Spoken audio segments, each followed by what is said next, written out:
Madame, Monsieur, bonsoir. Merci de nous rejoindre à Canal Algérie pour un nouveau numéro de questions d'actu. Le 3 mai de chaque année, le monde célèbre la journée mondiale de la liberté de la presse. Une occasion pour nous, à la veille de cet événement, de faire le point sur la situation de ce métier et de ceux qui l'exercent en Algérie, notamment à la faveur de la révision de la Constitution qui consacre désormais la liberté d'expression. Alors, beaucoup de questions autour de ce thème, très vaste, me diriez-vous, surtout que l'évolution des médias n'est plus l'apanage du pouvoir politique.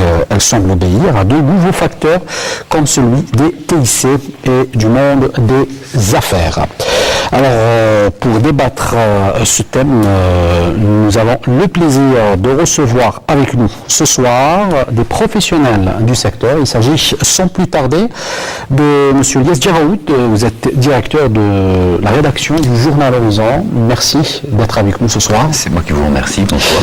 À vos côtés, Kamal Mensari, directeur publication du quotidien Le Jeune Indépendant. Merci d'être avec nous ce soir. C'est moi qui vous remercie. Également avec nous, Hassan Bachir Chérif, directeur de publication du journal La Tribune. Merci d'être avec nous ce soir. Merci pour l'invitation.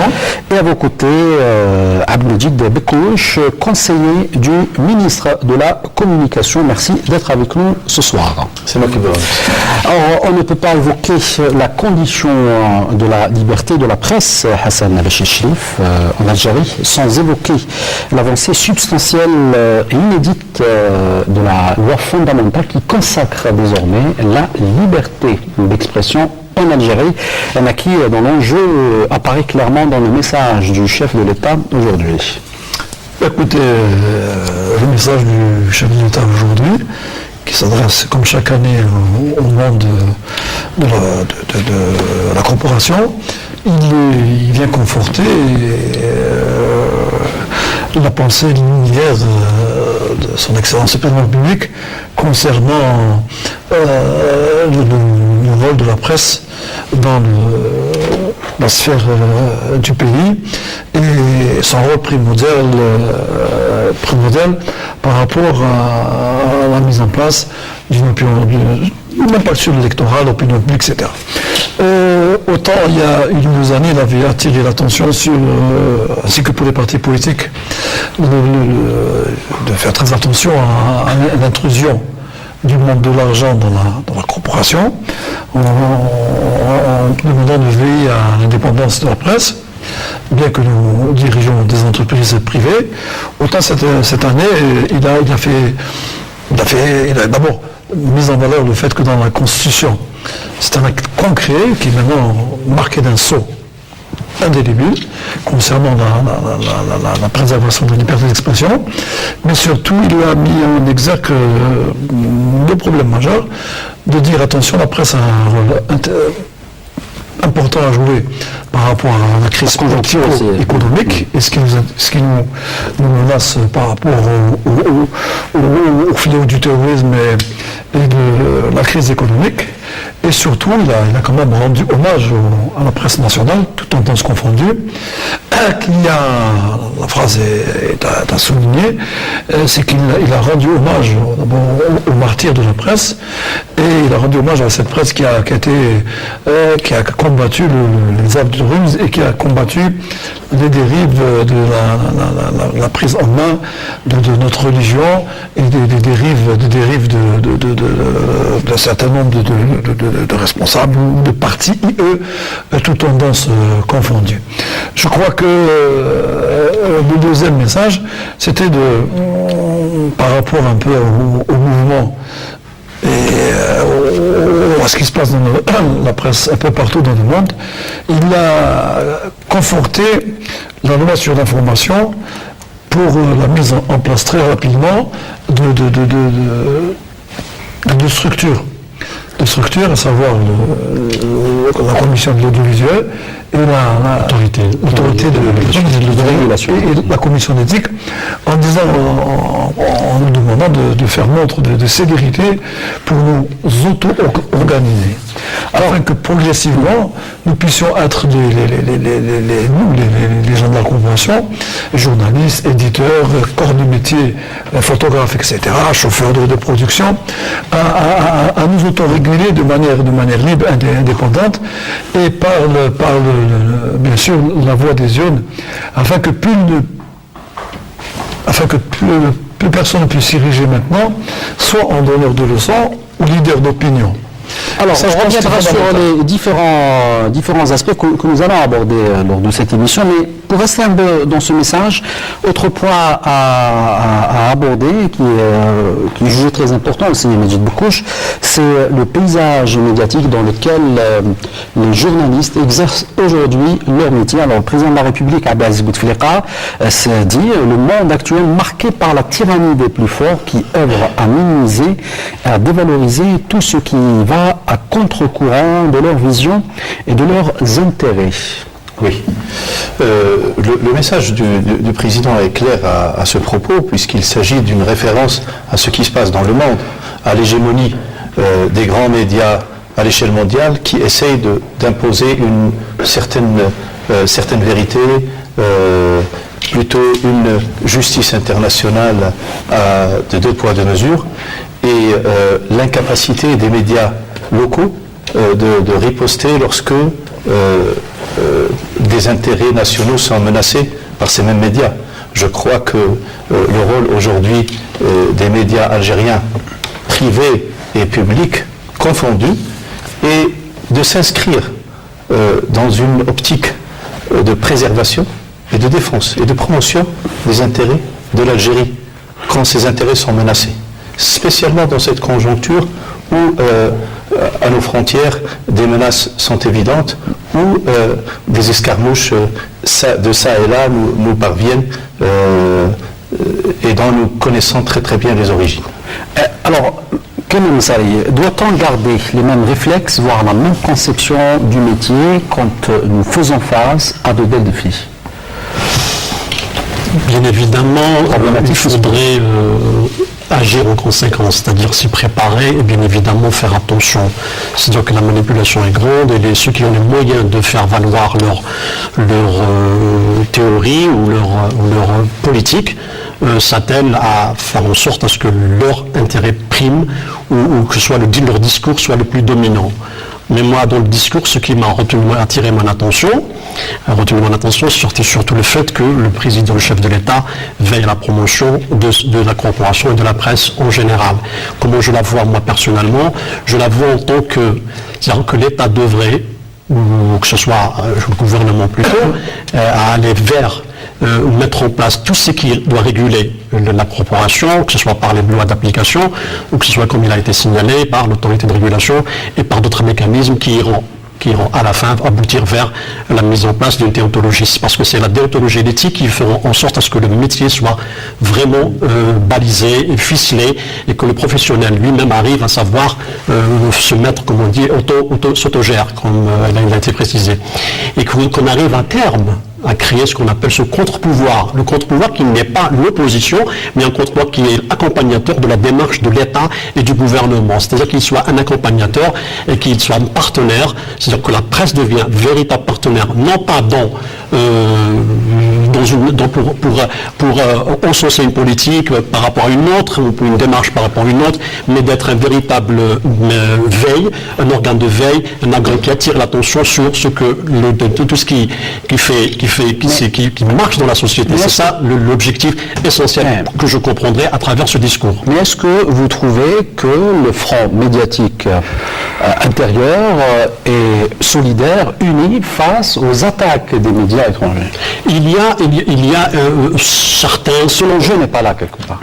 Moi, ce que j'ai vu, ce que je constate, c'est-à-dire il y a eu des incidents. Prenons par exemple le printemps arabe, où quasiment la majorité de la presse algérienne a pu contrecarrer les visées d'autres organes qui étaient hégémoniques jusque-là. C'est-à-dire qu'à partir de 2011, on a vu l'émergence d'un discours ou bien d'une presse qui est arrivée à relativiser l'impact des chaînes qui étaient dominants et qui arrachaient, qui par exemple absorbaient le lectorat et les auditeurs algériens. Donc on a commencé à petit à contrecarrer, faire de la balance. C'est-à-dire qu'il y avait un équilibre. Maintenant, Actuellement, nous avons vu que les chaînes nationales sont en train d'être les véritables sources d'information pour le lecteur ou bien l'auditoire algérien ou les téléspectateurs. C'est-à-dire qu'il n'y a plus cette dominance qui nous venait de l'extérieur.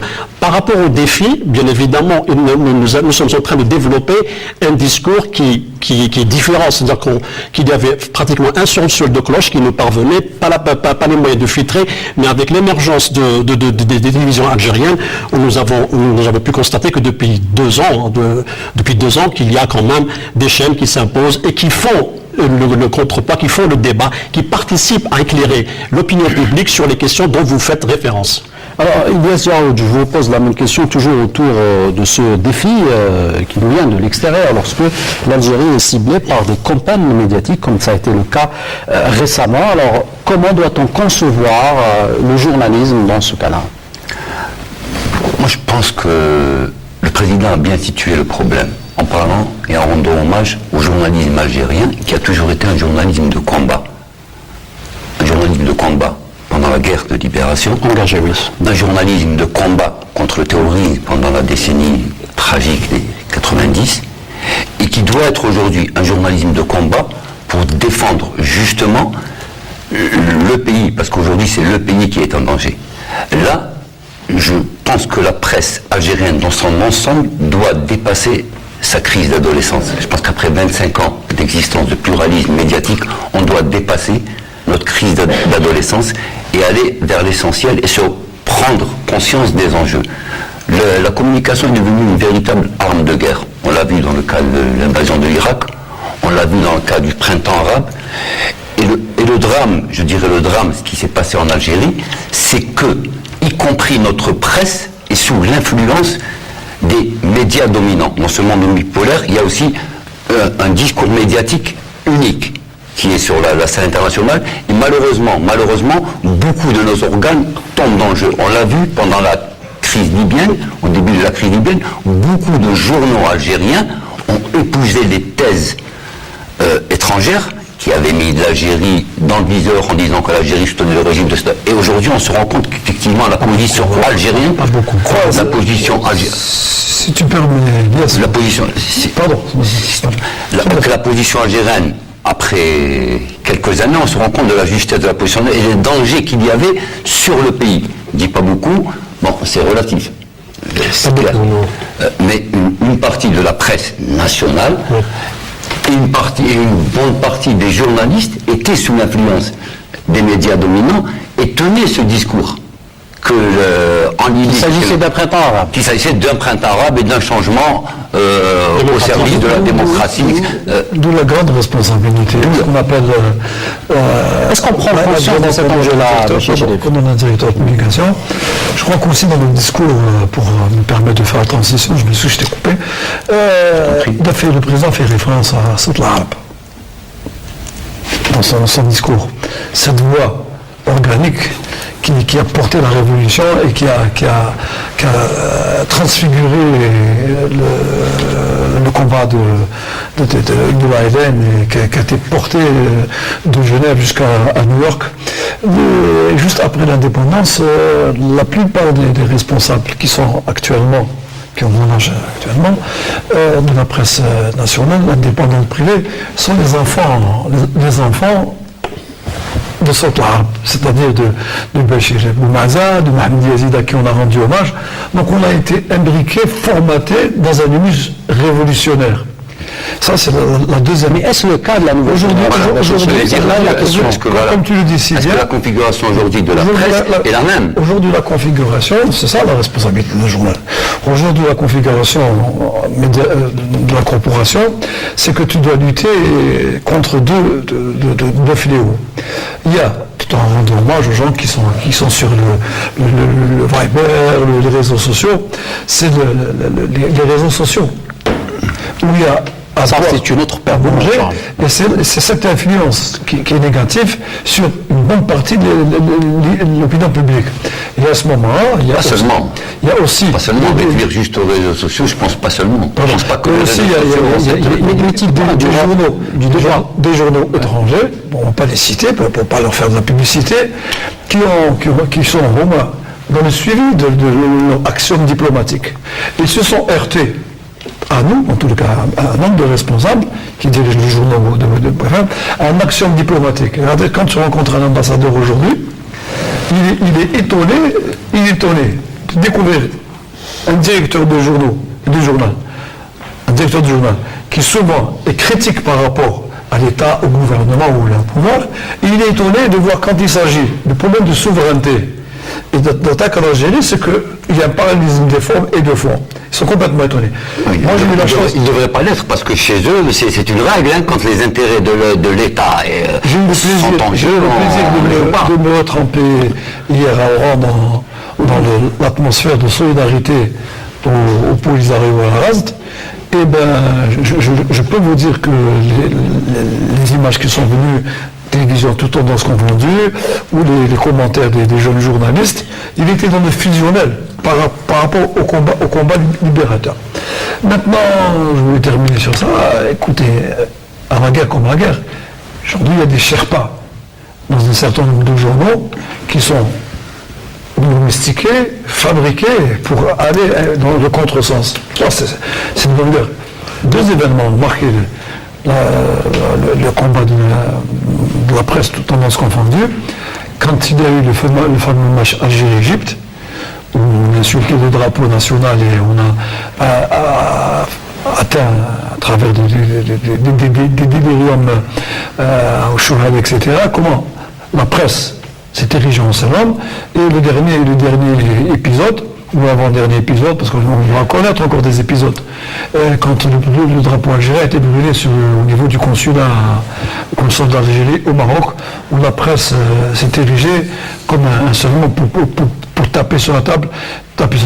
Sur le printemps arabe, je crois que le nombre de responsables de journaux, guillemets, sérieux, je crois qu'on ne peut pas nous la faire. Je peux utiliser un traducteur.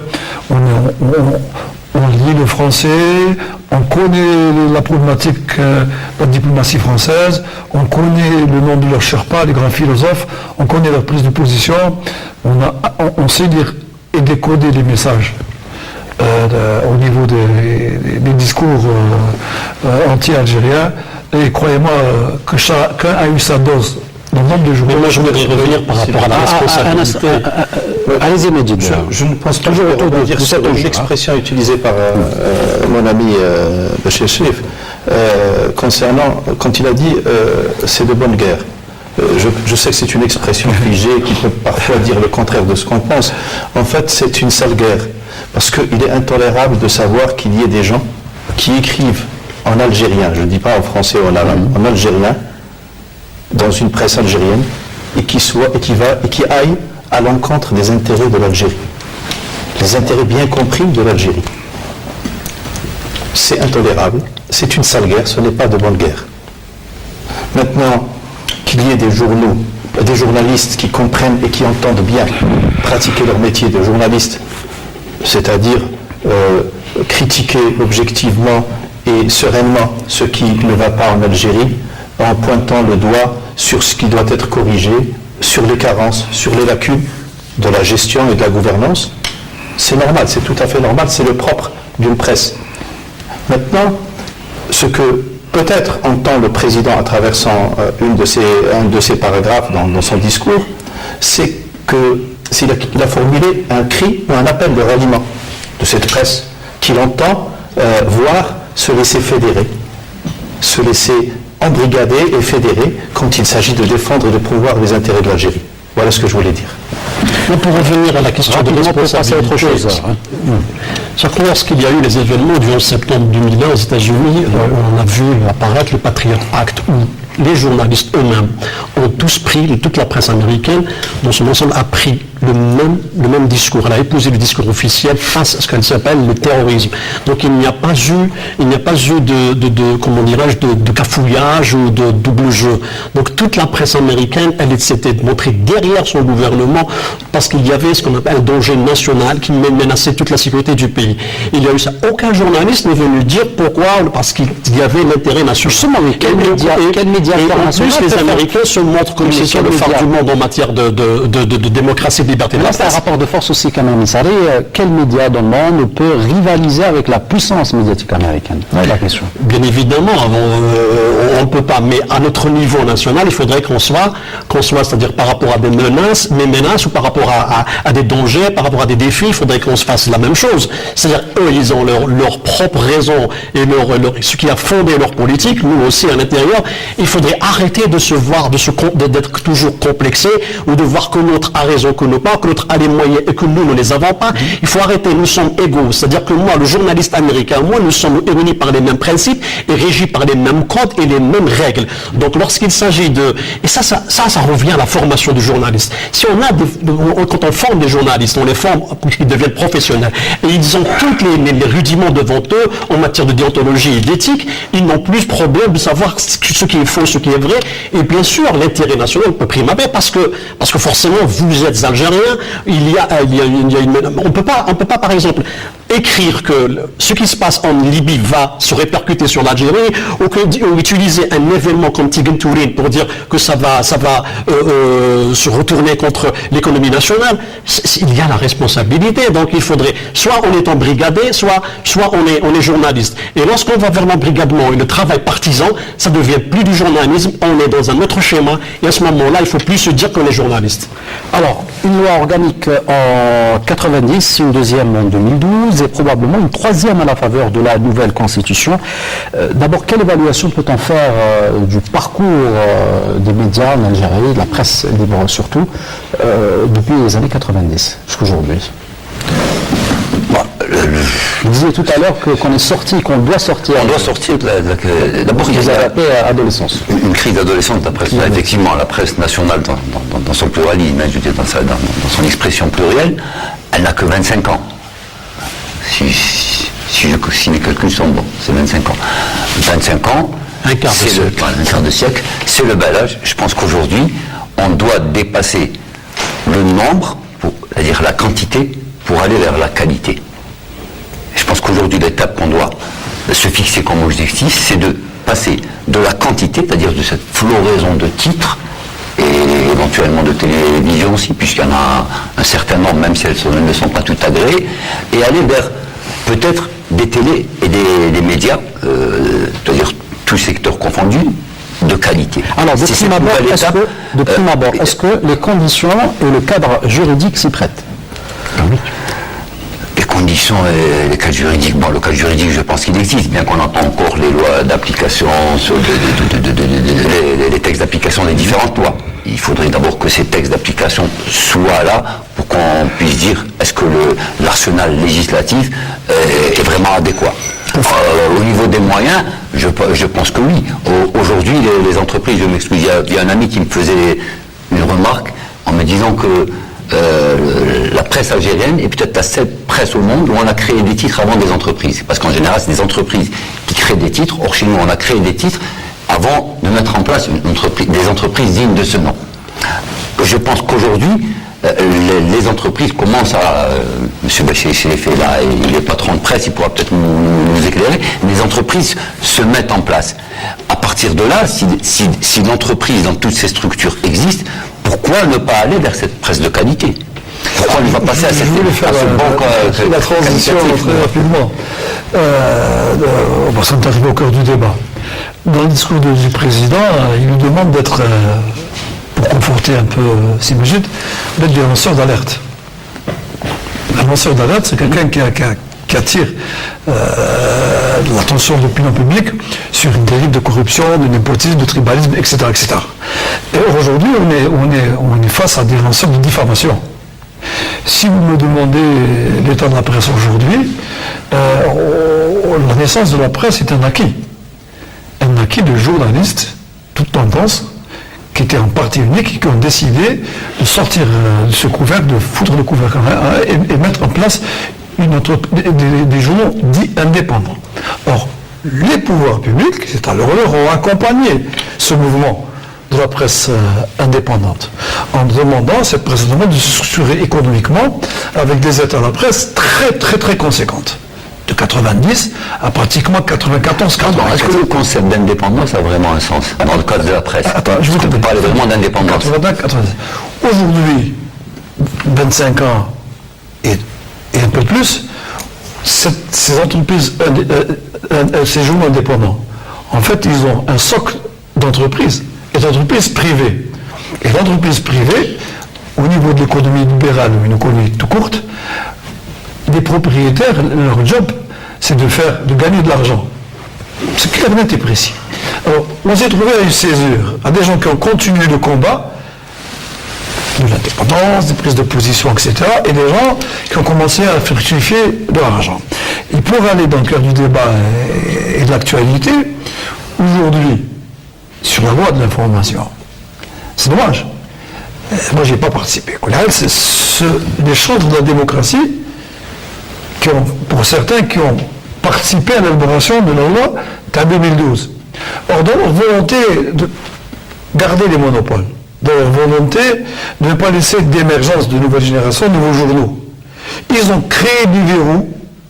Ces mêmes verrous, aujourd'hui, c'est les verrous font que, aujourd'hui, l'actionnaire, le patron d'une entreprise économique, quel que soit son nom, il vient acheter un patrimoine, il va acheter une entreprise pour faire de l'argent. C'est clair. Mais si on avait mis des verrous en disant attention, comme dans tous les pays du monde, la crise économique va toucher des journaux, aux États-Unis, en France, etc. Les gros actionnaires qui arrivent avec leurs sabots, quel que soit Le Monde, Libération, New York Times ou El País, ils viennent pour mettre de l'argent. Simplement, en mettant de l'argent pour sauver le journal, d'y gagner de l'argent, en face d'eux, il y a la mise en place de syndicats, de sociétés de régulateurs, etc. Nous aujourd'hui, on se trouve à l'orée de pratiquement de fin de cycle de la presse. C'est quand on parle, j'ai vraiment terminé, quand on parle de monopole de la NEP. Ce monopole de la NEP, peut-être qu'il faudra faire disparaître la NEP. Comme ça, on n'en parlera plus de ce monopole et cet argument.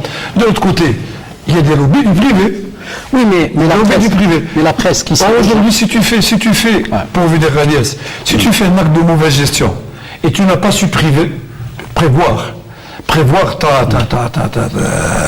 le développement de ton entreprise, tu ne peux pas te cacher, je l'assume, ce que j'ai dit, tu ne peux pas te cacher sur une crise entre actionnaires, ce qui est faux, non, c'est une crise financière de mauvaise gestion. Aujourd'hui, la loi du marché, en pour téléphonie, et bien, quand tu arrives à un moment donné où tu vois que tu ne peux plus équilibrer ton il faut être juste. Tu arrêtes. Est-ce qu'il y a un titre, par exemple, algérien qui peut subsister par lui-même? Là est la question. Est-ce qu'il y a une... Pour reprendre les mots d'un ami qui n'est pas un directeur de journal, aujourd'hui, toutes les entreprises de presse algériennes, toutes, il n'y a pas de grands, de petits. Tout le monde est touché par la crise. Tout le monde. Je ne parle pas du secteur public, il a ses mécanismes, il a une structure, il a un ministère, c'est un problème de gestion interne, c'est l'État, c'est le pouvoir public. Mais les entreprises privées ou les journaux indépendants, tous nous sommes menacés. Les journaux publics sont dans la même situation. Ils sont des SPA, mais ils n'ont pas de soutien direct. Je ne voulais pas jeter la pierre du tout. Il faut refaire la mise au point parce que souvent certains pensent que les journaux publics, on injecte de l'argent de l'État. Ce qui n'est pas du tout le cas. Les journaux touchent aujourd'hui toute la sphère médiatique nationale. Au même titre que le pays. Elle n'est pas réduite. Ensuite, est-ce qu'il faut réduire la presse à une entité commerciale comme une usine de fabrication de boîtes d'allumettes qui doit faire des résultats? Est-ce que c'est ça le rôle de la presse? Est-ce que la presse n'a pas aussi une rentabilité sociale, culturelle, autre que cette rentabilité commerciale pure? C'est pour ça que vous avez pris trop la parole. Vous avez dit, je dis un mot. Mais est-ce que c'est une entreprise à part entière, commerciale à part entière? Il a posé une question de fond. Actuellement, c'est devenu une activité économique, au même titre que le cinéma, on les appelle des activités culturelles. Donc c'est génératrice de profit. Et c'est elle qui crée les emplois tertiaires, les activités tertiaires qui viennent pour entourer et accompagner tout ce secteur-là. Alors, peut-on parler de ce cas-là de journaliste homme d'affaires? Attends, dans ce cas, avant de répondre à cette question-là, je vais vous revenir.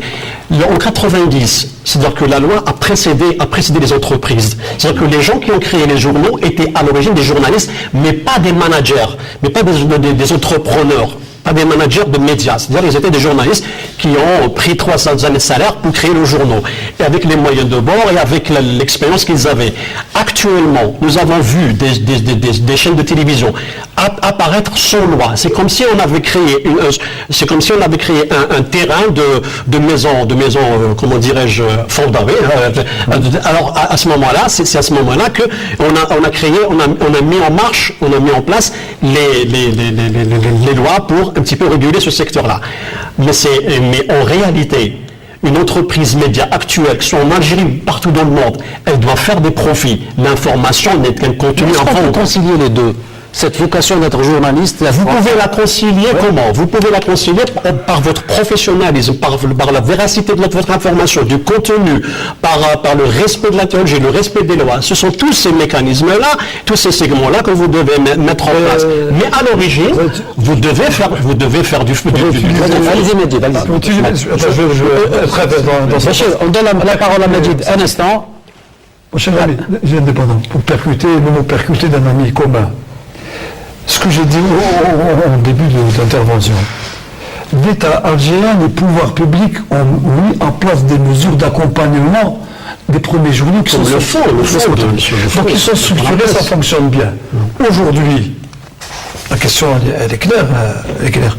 Nous produisons, notre production, elle n'est pas quantifiable, c'est une production intellectuelle. Ils ne vendent pas des moutons du chocolat. J'irai contre ces vendeurs. Le problème, c'est que tu fais une production intellectuelle non quantifiable et non qualifiable. Le problème qui se pose, c'est de remettre à niveau l'ensemble des entreprises de presse par un mécanisme très clair qui s'appelle les subventions. Les subventions de l'État en direction de la presse pour préserver les libertés d'expression, pour mettre une presse à niveau. Dans tous les pays du monde, tu prends à côté, en Méditerranée, il y a des grands journaux qui sont propriétaires. C'est les propriétaires, qu'ils aient des bénéfices ou qu'ils aient des situations de faillite, ils ont des subventions de pouvoir public avec des garçons. Allez-y, Medjid. Je voudrais intervenir sur ça, justement, du lieu d'où je m'exprime. Je tiens à un débat d'État. Bien sûr. Et je conforte aussi les inquiétudes, mais aussi les solutions. C'est-à-dire que l'État a toujours été derrière la presse. Je ne vois pas comment la presse aurait existé s'il n'y avait pas ce soutien assidu de l'État.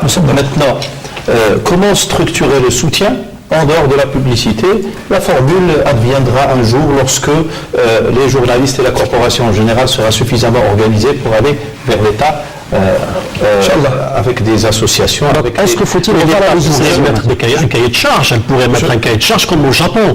C'est-à-dire que vous croyez que c'est pas parce que le Japon, par exemple, ou l'Allemagne ou la Norvège sont des pays développés et, comment dirais-je, capitalistes, qui ne soutiennent pas leur presse, ils la soutiennent. C'est-à-dire qu'ils comme en France, vous avez raison, comme en France. C'est-à-dire qu'il faudrait juste mettre un cahier de charge, voilà ce que vous devez faire, et l'État est là pour observer.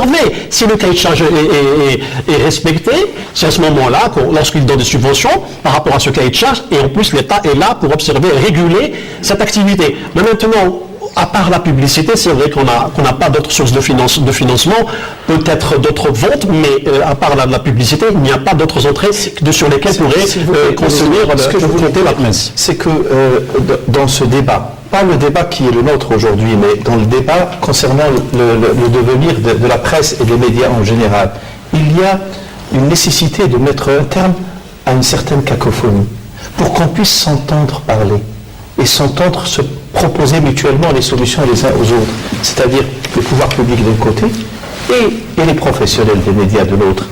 Comment aller vers un débat serein, constructif, qui puisse conforter les attentes des pouvoirs publics s'agissant d'éthique, de déontologie et de préservation des intérêts supérieurs du pays, et conforter les attentes des médias qui entendent bien sûr pouvoir réaliser relativement des profits, survivre et en même temps accomplir leur mission. Assurer un contre-pouvoir. Accomplir leur mission de journaliste. Il faut qu'il y ait un cadre structuré pour arriver à un dialogue serein. Et là, c'est dans ce processus que s'inscrit aujourd'hui le ministère de la Communication. Ce processus qui doit être mené à son terme, pour peu que la corporation, qui adhère majoritairement à ce processus, arrive à faire aboutir les structures qui sont les siennes, élues bien sûr, et qui pourront parler d'une seule voix en direction des pouvoirs publics. Alors, allons-nous vers un amendement de la loi, le Code de l'information de 2012 ? Je ne suis pas ici pour annoncer des scoops, mais je pense que à partir du moment où le président il y a eu un amendement de la Constitution, forcément, la loi de 2012 sera forcément retouchée pour être adaptée aux nouvelles dispositions. Je n'irai pas dans le détail parce que je préfère laisser ce soin aux premiers responsables du secteur, mais je pense que la loi sur l'information sera retouchée conséquemment aux changements, aux modifications qui sont advenus dans cette nouvelle Constitution. Alors, de nouveaux défis qui se profilent ou qui sont déjà là pour la presse privée, surtout, c'est ce rapport de force et cet antagonisme. Au début, c'était avec les pouvoirs politiques. Aujourd'hui, c'est aussi à cause de la crise, notamment avec le monde des affaires. Si vous me posez la question, ma réponse est très simple. Je reviens toujours à la loi, puisqu'aujourd'hui, il y a un test au niveau de la justice. Est-ce qu'il y a un rachat d'un homme d'affaires, d'un groupe, et force est à la loi? On verra, c'est un test important du respect de la loi. Le monde des affaires, ce que j'ai d'expliquer tout à l'heure, fatalement, par rapport à la crise, on ne peut pas échapper au phénomène universel. Où le monde des affaires, il arrive vers le monde de la presse. Pourquoi? La presse est un acteur majeur dans un pays. Un acteur majeur au niveau politique ou au niveau économique. Bien sûr qu'il y a des appétits de constituer des pôles solides pour aller vers ce qu'on appelle devenir un leader d'opinion, conséquemment un leader économique, etc. etc. Or, le danger, pour revenir au célèbre film d'Orson Welles, le danger, est-ce que les journalistes professionnels, ceux qui ont décidé d'aller vers une aventure intellectuelle en se structurant économiquement, vont résister au choc économique? Et à ce moment-là, au même niveau que le football algérien, le football dit professionnel, où il y a une clique, mis à part quelques gens sérieux, des gens structurés, des gens qui ont une conviction, il y a une clique d'imposteurs, il y a une clique de repris de justice, etc. Qui fait que cette clique, pour certains, on peut accéder à ce qu'on appelle des postes politiques électifs. Pour l'instant, heureusement que ça ne se va pas plus haut. Aujourd'hui, la presse est un enjeu fondamental dans l'acte politique. C'est pour ça qu'il faut faire jouer la loi. Ce problème de concurrence, le problème de monopole et le problème de leadership. Déjà à notre niveau. Avant que les hommes d'affaires commencent à se rapprocher de nous. Tous nous avons été approchés par des hommes d'affaires. Chacun a réagi à sa manière. Il ne faut pas se donner l'homme d'affaires quand il vient, c'est pour faire de l'argent, pour profit et pour te recapitaliser et être actionnaire majoritaire. Il y a eu déjà des exemples de journaux qui avaient été créés par des journalistes et les hommes d'affaires ont mangé le... Même déjà, il y a notre niveau. Notre niveau, c'est la nécessité de nous organiser, syndicats de journalistes et éditeurs. Mais il y a le problème de leadership. Il y a autant certains de gens, parmi nous, il y en a quelques-uns à table, d'autres qui sont de l'autre côté qu'on connaît, qui ont cette volonté unitaire, une volonté collective, de mettre en place une véritable presse avec les commissions d'éthique, de régulation, sur la base de gens respectés, respectables. Mais est-ce que cela il y a de côté les gens qui ont cette volonté de tuer, de rester en position de leadership. C'est ça le drame. Et aujourd'hui, donc il y a le choc économique, des gens qui veulent rentrer dans les journaux, il y a la volonté de rester leader, et il y a surtout la troisième volonté d'un certain nombre de gens, celle de rester en position dominante. Vous ne répondez pas à ma question. Je pose une question clairement. J'essaie d'être clair. Alors, est-ce que c'est le problème des journalistes, la responsabilité des journalistes, ou c'est la responsabilité des pouvoirs publics de protéger ce monde, cette corporation, C'est les deux. les appétits des hommes d'affaires? C'est les deux. Moi, j'ai été approché, ça, je vais vous donner mon exemple. Moi, j'ai été approché par un ou deux hommes d'affaires très puissants. Mais j'ai compris immédiatement que si tu rentres le loup dans la bergerie, tu te retrouves dehors et bien mangé. Et que quand j'ai été vers les lois, j'ai puisé avec les avocats, avec des amis, etc. J'ai commencé à lire toute la loi. Moi, ça va en 2012. Il y a des articles qui sont flous. Alors qu'en France, par exemple, tu prends la France, un exemple très précis. Quand le monde a été racheté par des gens puissants, ils ont été obligés de mettre en place, de manière transparente, de présenter leur programme, y compris Tapi, quand il a acheté tous les journaux du Sud. On présente aux patrons d'entreprise en place, donc des journalistes, un plan de reprise ou un plan de volonté d'acheter.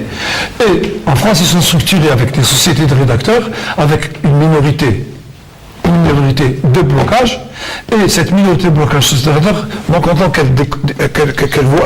Mais est-ce qu'ils sont pour autant indépendants? Là, la question qui se pose... je vais terminer parce que ça me tient vraiment à cœur de dire ça à la télévision algérienne. Le concept d'indépendance. Le concept d'indépendance des journaux français, on l'a... Enfin, de manière générale. Ce qui m'intéresse, ceux d'en face. Il y a eu une dépendance. Ils ont été très timides sur les migrants. Quand il y a eu les attentats à Paris, ils ont été très loin de défendre les libertés d'expression pour venir à l'acte patriotique. Et quand il s'agit d'intérêt de la France, ils sont tous unis derrière soi-disant autorité de l'audiovisuel, etc. Et la dernière, je veux le dire à la télévision algérienne. Aujourd'hui, le Premier ministre français, pour ne pas le citer, il a des déboires. Des déboires avec son épouse qui a fait... Il a plus de temps de parole que nous.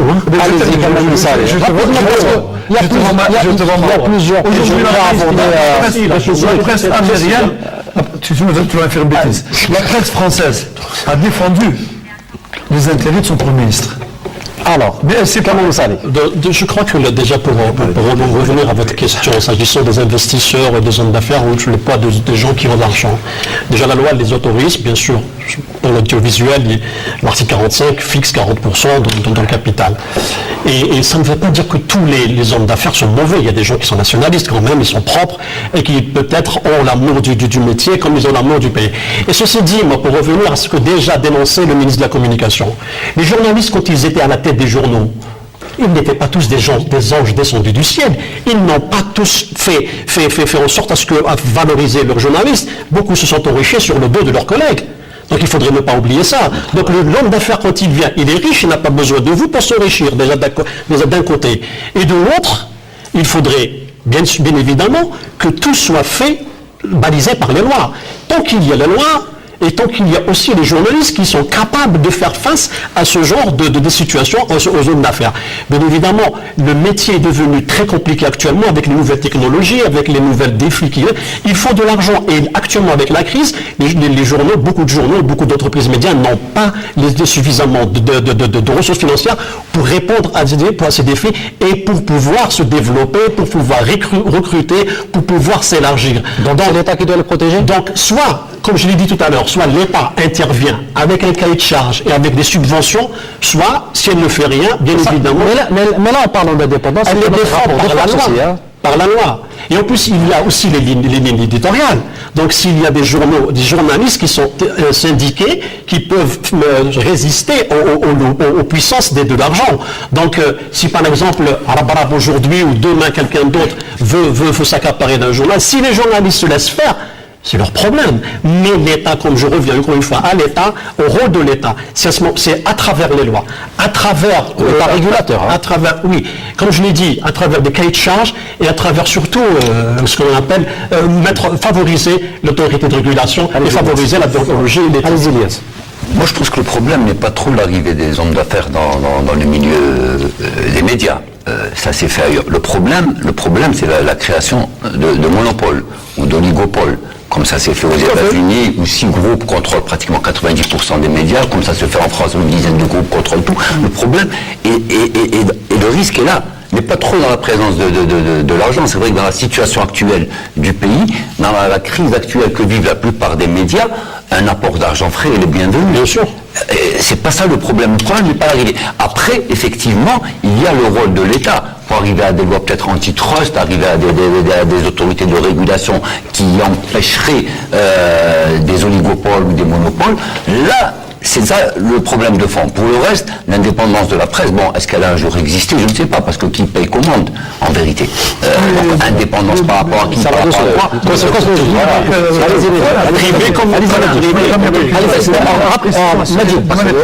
Rapidement, Majid, allez-y, Majid. Attends, je voulais répondre. Bachir. J'ai l'impression qu'on se réveille aujourd'hui. Et mes chers amis, il y a une cinquantaine de journaux algériens qui appartiennent à des privés, des politiques, et qui ont arrêté. Aujourd'hui, on va le citer, on va le citer, quand il a racheté Liberté, mis à part la licence d'un seul actionnaire, qui est directeur du journal maintenant, qui on passe le bonjour, il est propriétaire du journal sans problème, ça c'était avant la loi de 2012. Le problème aujourd'hui, comme a souligné Elias, c'est de mettre, que ce soit lui ou quelqu'un d'autre. Ils sont déjà à l'intérieur des journaux, ils sont à l'intérieur du sport. Excusez-moi, je vais le dire à la télévision publique. Ils sont au niveau des partis politiques. Vous avez des hommes d'affaires qui sont des députés. C'est-à-dire que c'est plus grave que... Le problème, c'est d'éviter les monopoles. Parce que les monopoles, c'est la fin de l'aventure intellectuelle des journalistes. C'est la fin des lignes éditoriales indépendantes. Et c'est la fin des actions de résistance. Alors, faut-il un nouveau cadre juridique et réglementaire? Je pense que la situation est très complexe et elle a besoin de beaucoup de recul mais il est vrai que les lois déjà existantes ont suffisamment de vigilance pour parer à ce genre de risque. Cela dit, il n'est pas question de diaboliser, pour rebondir sur ce que disaient nos amis, de diaboliser le capital ou de diaboliser un quelconque homme d'affaires ou une entreprise qui cherche à investir dans le monde des médias. Ce qu'il y a en fait, c'est qu'il faut que force revienne à la loi. Si la loi a été bafouée d'une façon ou d'une autre, il faut laisser la justice trancher sur la question. C'est tout. C'est le seul pays au monde où pour ouvrir on m'a dit si je me trompe, monsieur Mekouche, cher ami Koulhal, est-ce que pour ouvrir aujourd'hui un site électronique, tu n'as pas besoin d'agrément. C'est une simple lettre à envoyer au ministère de la Communication pour l'informer que tu vas ouvrir un site électronique. Me trompes-je? Oui. Très bien. Et aujourd'hui, la dérive, c'est qu'on a un grand site électronique. Je ne comprends pas pourquoi la commission gouvernementale passe par ce site. Il revendique 4 millions d'abonnés. Et la dernière fois, il a nous donné une leçon d'éthique et déontologie. En disant, j'ai fait une grande enquête sur la mosquée de Paris, la mosquée d'Alger, et j'ai été interviewé des Allemands qui ont donné un scoop sur la problématique de cette mosquée et des dangers. Et il s'est étonné, il nous a presque été au bord de l'insulte. Comment vous n'avez pas repris une information comme ça là? Sauf où est-ce que nous sommes arrivés. Vous me parlez de la loi. Jusqu'au moment où on parle, la commission d'éthique et de déontologie, elle existe. Elle existe, avec un bureau fermé, avec des gens qui ont disparu, mais elle existe. Organiquement, elle existe, puisqu'on a élu, lors d'un congrès à Sidi Farj, il y a maintenant 7, 8 ou 9, 10 ans. Mais pire que ça, cette même commission de l'éthique, l'ensemble des membres et du président, qui est toujours là, président, ils ont à un moment donné soutenu un candidat au présidentiel.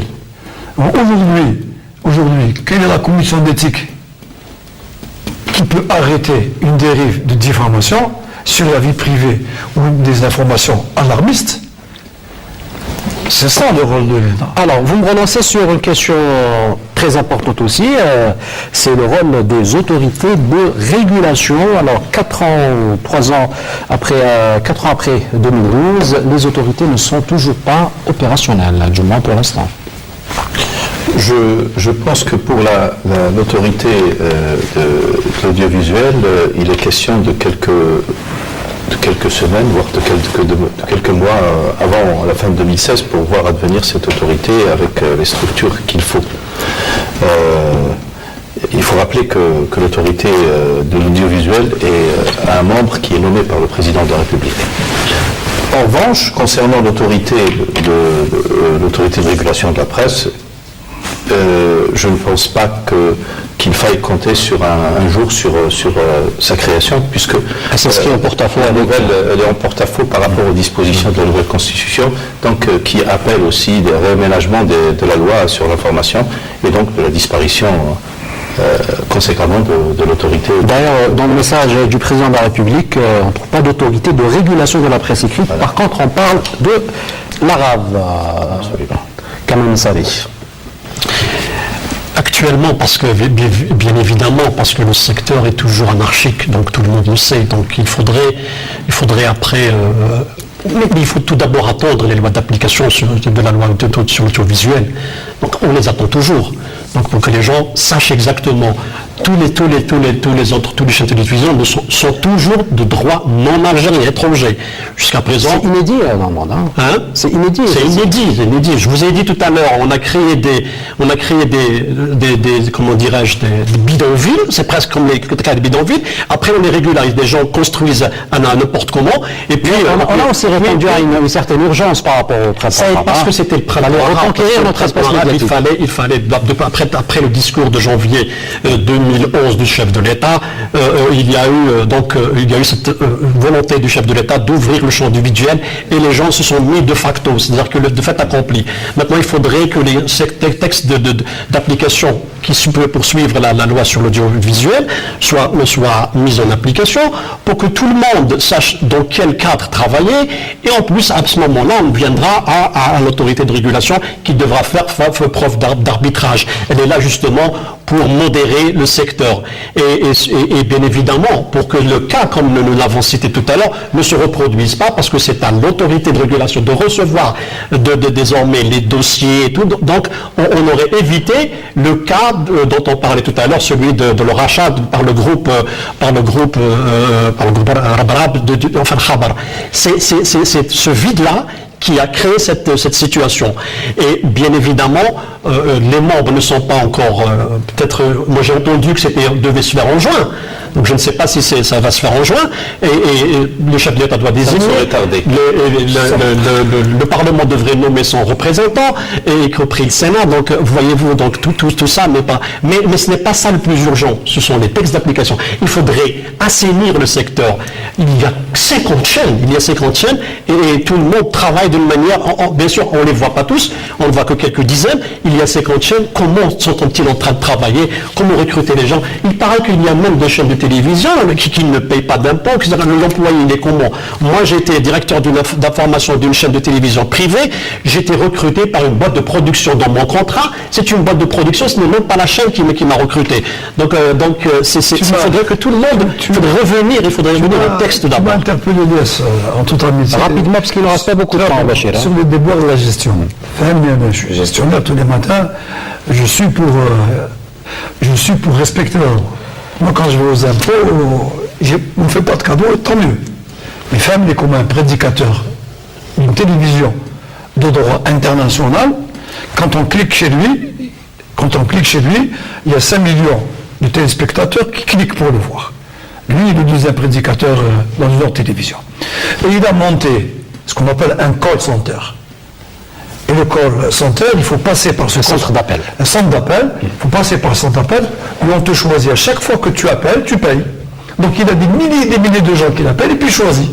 Et il roule carrosse, il court le carrosse, je ne sais pas comment il est payé, je ne sais pas comment payer publicité, mais là, non content que tu n'as pas de subvention, les pouvoirs publics ont voté une loi qui nous oblige sur la déclaration de la page publicitaire en fin d'année de donner presque 2% de ton chiffre d'affaires pour aller subventionner La formation.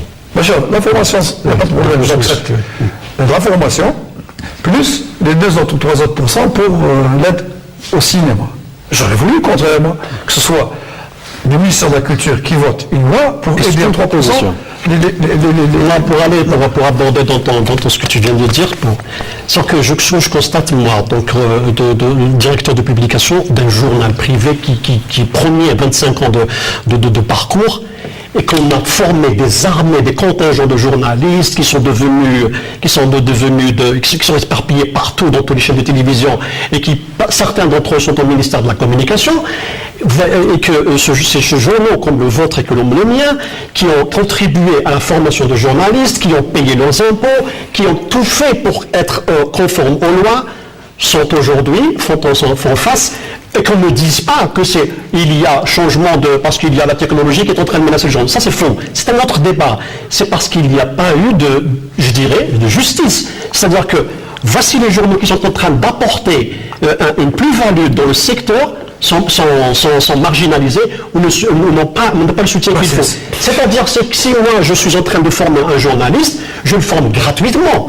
Donc je n'ai même pas, c'est-à-dire les 2%, je les donne aux impôts, je les donne. Et aujourd'hui, à un moment où je vous parle, nous sommes tout le temps menacés par les imprimeries, nous sommes menacés. Alors que ces chaînes-là, qui sont non de nos droits algériens, sont tranquilles. Si tu peux me donner l'aberration. On laissera le mot de fin. On laissera le mot de fin. De diriger le journal. On laissera. Bachir Chérif, c'est ça. allez-y, Medjid Boucouche. Je pense qu'aujourd'hui, le mot de fin pour notre débat. Nous sommes dans un franchissement de cap. C'est-à-dire que la presse algérienne est en train de passer d'une étape à une autre de son existence. Elle est toujours en devenir. Et quand je dis qu'elle est toujours en devenir, ça veut dire que le processus le plus déterminant est celui qu'elle est en train de vivre aujourd'hui. C'est-à-dire se poser la question de sa survie après avoir satisfait le manque à être des années 90 et de la dernière décennie. Aujourd'hui, elle se pose la question de comment être. Pas être ou ne pas être, mais comment être. Comment être au monde, comment être par rapport à l'Algérie. Et en répondant à cette question, les pouvoirs publics et la presse et les journalistes confondus vont, je l'espère, apporter des solutions adéquates en étant dans l'équité. Aujourd'hui, le monde de la presse est assez bien structuré, donc il révèle bien ses incohérences et ses dysfonctionnements, alors que le monde des médias lourds est dans l'anarchie, c'est vrai, et le recul nécessaire est nécessaire. Plutôt que de porter des jugements, il faut attendre et temporiser avant de porter des jugements sur le monde des médias lourds. Abdelmajid Boucouche, conseiller du ministre de la Communication, merci d'avoir participé à ce débat. Merci à vous également, Hassan Bachir Chérif, directeur de publication du quotidien La Tribune. Merci à vous également, Kamal Messari, directeur de publication du quotidien Le Jeune Indépendant, le premier journal indépendant en Algérie. Et cela va obtenir une interview du président Bouteflika, c'est de l'histoire ça. À 2 reprises, je crois.